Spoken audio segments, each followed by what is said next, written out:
Généralement, je trouve les gens d'ici de Laayoune vraiment sympas, vraiment gentils, vraiment généreux, mais surtout ouverts à nous.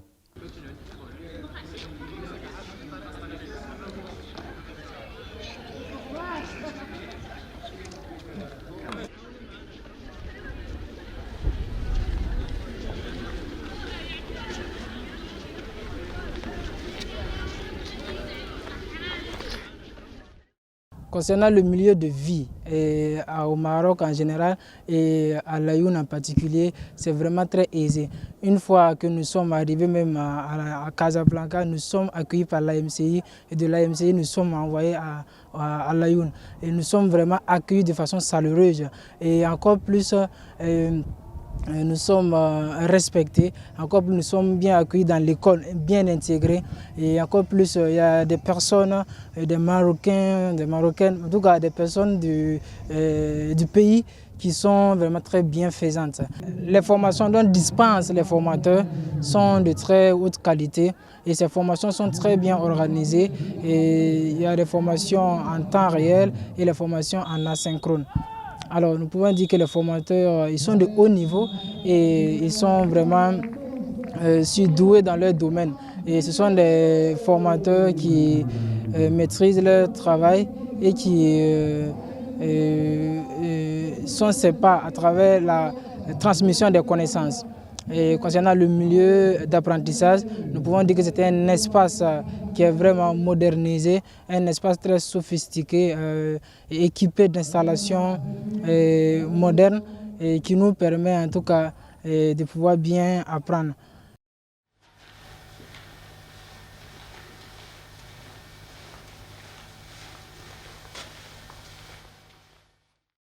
Je me sens comme si c'était chez moi. La façon dont les gens me traitent partout, que ce soit dans les supermarchés, dans la rue, dans les bus, je ne sais pas où. Je suis vraiment hyper content. Autrement dit, je suis bien entouré ici à Laayoune. Surtout la manière dont les gens me traitent très bien. Les gens sont généreux. C'est une ville très magnifique à l'intérieur. Je me suis vraiment hyper content d'être ici en tant que stagiaire comorien.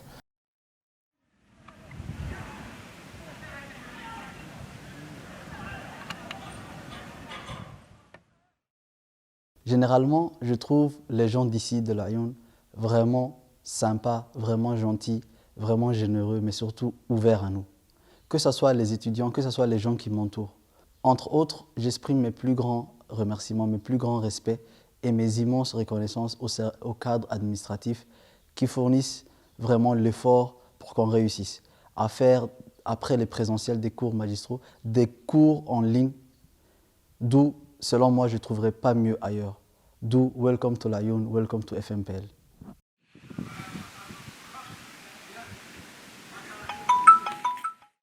Pour ce qui est de la vie de Laayoune, je trouve ça vraiment idéal parce que la population est toujours là à nous servir et à nous faire comprendre que nous sommes chez nous. Et j'aime beaucoup la vie de Laayoune. Pour ce qui est de la formation à la faculté de médecine et de pharmacie de Laayoune, j'apprécie et je trouve ça vraiment agréable parce qu'il y a tout à notre disposition. Les stages, ça se passe très bien dans les hôpitaux, y compris qu'à la faculté, les cours sont disponibles.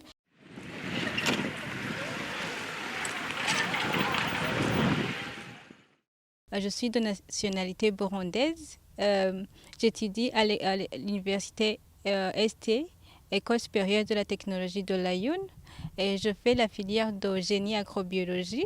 Je suis dans la dernière année et à l'extérieur de l'école, on est bien entouré avec nos camarades marocaines. Et du côté? Du côté professionnel, on a une bonne formation et parce que chaque année on fait les stages. Pour la première année, on fait le stage de 1 mois. Pour la dernière année, on fait le stage de 2 mois. Donc ça nous aide vraiment à faire une bonne formation.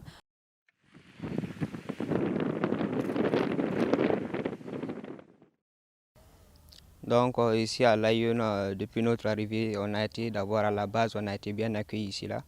par l'établissement en question. Les profs, nous sommes bien entourés ici avec des amis. Parfois, on nous invite, même nos amis marocains nous invitent à découvrir la culture marocaine. En plus de ça, niveau social, au niveau de la résidence, nous sommes bien entourés là-bas. Là, les voisins sont très, très bien gentils avec nous. Donc voici en quelque sorte la vie de l'Aïoun ici. Là, vraiment, j'ai aimé la vie de l'Aïoun. Donc, parlant du côté professionnel, nous sommes bien encadrés ici. Là. L'établissement est bien équipé. Parfois, par exemple, on fait à chaque fois, les vendredis comme ça, là, on fait des travaux pratiques au niveau du laboratoire ici. Là. Donc, vu que ma filière, c'est une filière d'agroalimentaire, donc on travaille sur des échantillons alimentaires ici. Là. Donc, par exemple, on fait aussi des stages à chaque fin d'année. Comme l'année passée, j'ai effectué mon stage au niveau de El Marsa.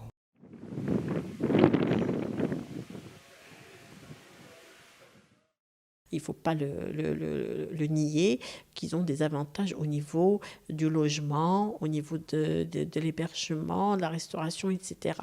Donc, très intéressant pour nous de tisser des relations bilatérales entre les facultés de médecine de ces pays d'Afrique subsaharienne et la faculté de médecine et de pharmacie de l'Aïoun.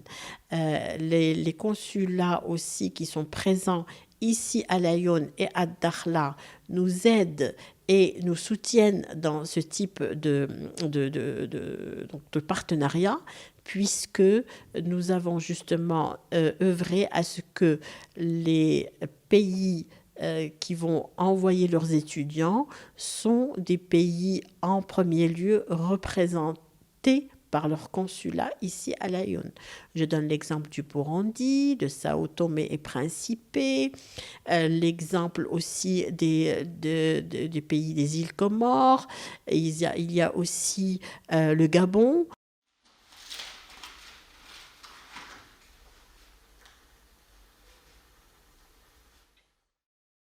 Vous m'avez posé la question sur l'intégration des étudiants subsahariens au niveau de la région, au niveau des établissements. Je vous dis que j'ai eu à rencontrer ces étudiants subsahariens dans les établissements, mais aussi en dehors des établissements.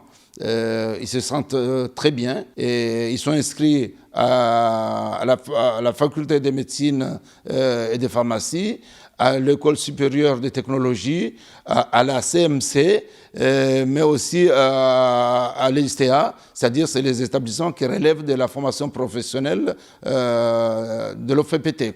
Je pense qu'au niveau de l'installation, ils sont bien parce qu'ils sont les seuls, chaque fois qu'ils sont envoyés ici, dans cette ville, ils ont la cité universitaire qui a été octroyée par la région et puis la MCI. Et là aussi, il y a d'autres qui sont dans des établissements privés au niveau de l'Aïoun. C'est pour dire que la région commence à attirer, les établissements de cette région commencent à être attractifs et ça permet de créer tout un ensemble d'écosystèmes qui va regrouper les étudiants du continent. Et je crois que ça va continuer à jouer le rôle de tampon entre le Maroc et les pays subsahariens.